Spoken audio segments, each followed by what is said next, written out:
नमस्कार मंडळी. मराठी भूतांच्या गोष्टी या युट्यूब चॅनलवर आपलं स्वागत. आजच्या आपल्या कथेचा विषय आहे डॉक्टरचे घर.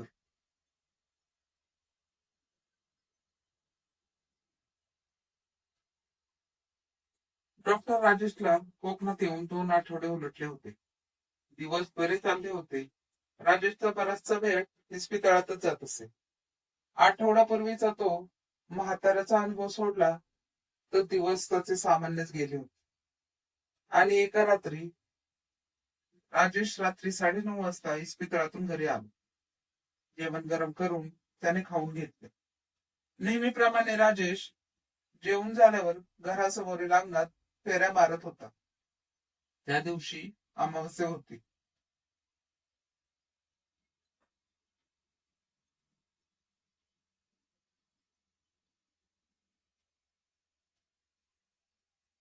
बाहेर काळाकुट्ट अंधार पसरला होता. दूरवरून अधून मधून कुत्र्याचे रडणे, कोल्हेकुई ऐकू येत होते. दूरच्या घरांमधील मिनमिनते दिवे दिसत होते. राजेशला राहायला मिळालेले घर फार मोठे व प्रशस्त होते. घराबाहेर अंगण, अंगणात एक आंब्याचे झाड, त्याला कच्च्या कैऱ्या लगडल्या होत्या. 2 मजली मोठाले असे घर होते. तसे पाहता राजेश एकटाच तिथे राहत होता. एकट्यासाठी त्याने खालील मजल्याच्या 2च खोल्या वापरत घेतल्या होत्या. वरच्या मजल्यावर जाण्यासाठी घरच्या आतूनच एक जिना होता. वरच्या खोल्या सर्व बंद होत्या. राजेशकडे त्या खोल्यांची चावी होती, पण वापरत नसल्यामुळे त्याने त्या बंदच ठेवल्या होत्या. रात्रीचे 11 वाजून गेले होते. राजेश अंगणातून घरात आला आणि सर्व दार खिडक्या बंद करून घेतल्या. त्याच्या खोलीत जाऊन तो थोड्या वेळ झोपी गेलाच. साधारणतः मध्यरात्रीचे 2:30 वाजले असतील. राजेश गाढ झोपेत होता आणि अचानक कर असा आवाज सुरू झाला. रात्रीची भयान शांतता त्या विचित्र आवाजाने भंग झाली.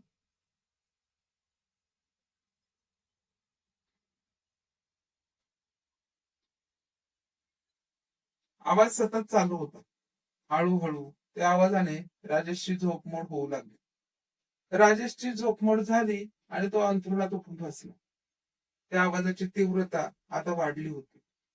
राजेशला शंका आली, कोणीतरी घराच्या आत आले आहे आणि जिन्यावरून चालत आहे. राजेश घामाने तबलबला होता. हृदयाची धडधड वाढत होती. राजेश लक्षपूर्वक ऐकत होता.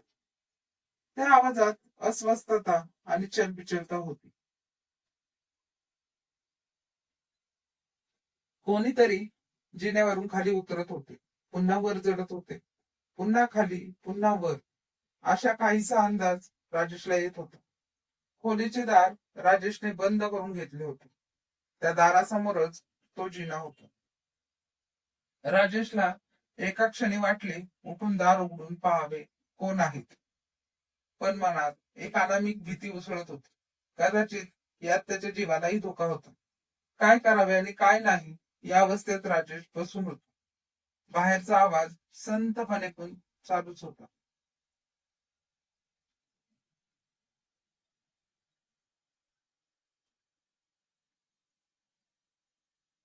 शेवटी राजेश जागेवरून उठले. रात्रीचे 3 वाजले होते. सर्वात आधी राजेशने खोलीतील दिवा सुरू केला. अर्धवट उघडी असलेली खिडकी त्याने पूर्ण उघडली. बाहेरचा थंडगार वारा घरात शिरला. दूरवर काळा कुट्ट अंधार पसरला होता. राजेश हळूहळू खोलीच्या दारापाशी आला. कडी काढून त्याने मागचा पुढचा विचार न करता झटक्यात दार पुढे लोटले, पण सावधपणे. तत्क्षणी तो आवाज तिथून नाहीसे झाला. समोर जिन्यावर राजेशची सावध भीतीयुक्त नजर रोखली होती. राजेशने घरातील दिवे लावले. जिना चढून वरती जाण्याचा धीर राजेशला होत नव्हता. घरात एक प्रकारची मरण शांतता पसरली होती.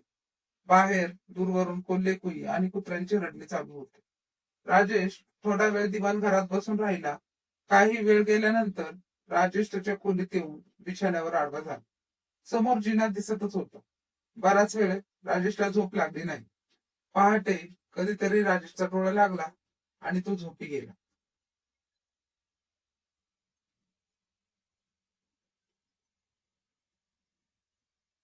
त्याला अजून आवाज येऊ लागला. आता त्याला परत जाग आली. आता मात्र त्याला एक मुलगी जिन्यावर दिसली. त्या मुलीच्या डोक्यातून रक्त येत होते.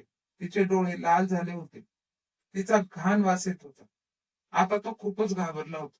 त्याला काय करावे सुचत नव्हते. हळूहळू ती मुलगी त्याच्या जवळ येऊ लागली. आता तो खूपच घाबरला. मी ती मुलगी अचानक त्याच्या समोर येऊन उभी राहिली आणि तिने त्याचा गळा पकडला.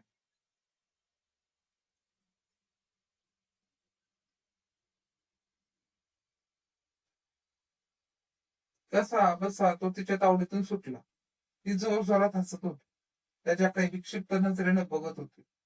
भीतीने त्याची बोबडी वळली होती. त्याला नीट बोलताही येत नव्हते. पण त्याने हिंमत करून तिला विचारले, कोण आहेस तू? मला का मारत आहेस?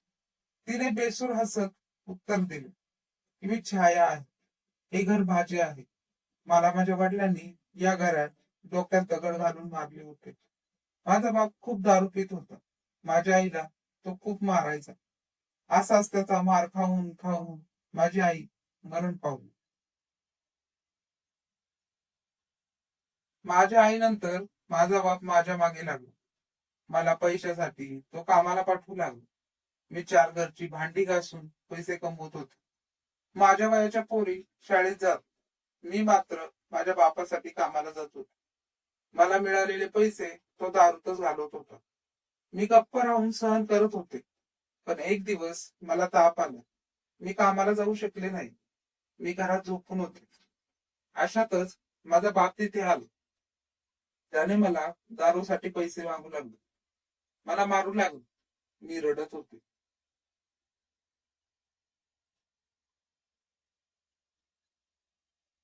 त्याला माझी दया आली नाही.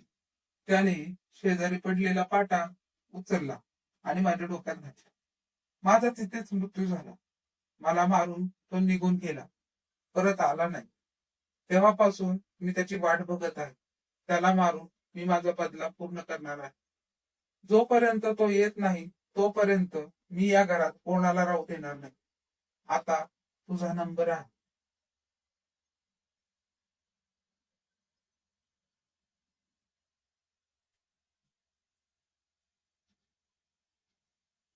एवढे बोलून ती परत विक्षिप्त हसू लागली. त्याला तिची थोडी दया आली, पण त्याला भीती पण खूप वाटत होती. तो विचार करतच होता की त्या मुलीने त्याचा पुन्हा गळा पकडला आणि मोठमोठ्याने हसू लागली. राजेशचा जागीच मृत्यू झाला. ती मुलगी राजेशच्या मृतदेहाकडे बघून हसत होती. त्यानंतर ती गायब झाली. दुसऱ्या दिवशी गावातल्या लोकांना राजेशचा मृतदेह घरात सापडला. त्यांना कारण कळलेच नाही की राजेश कसा मेला.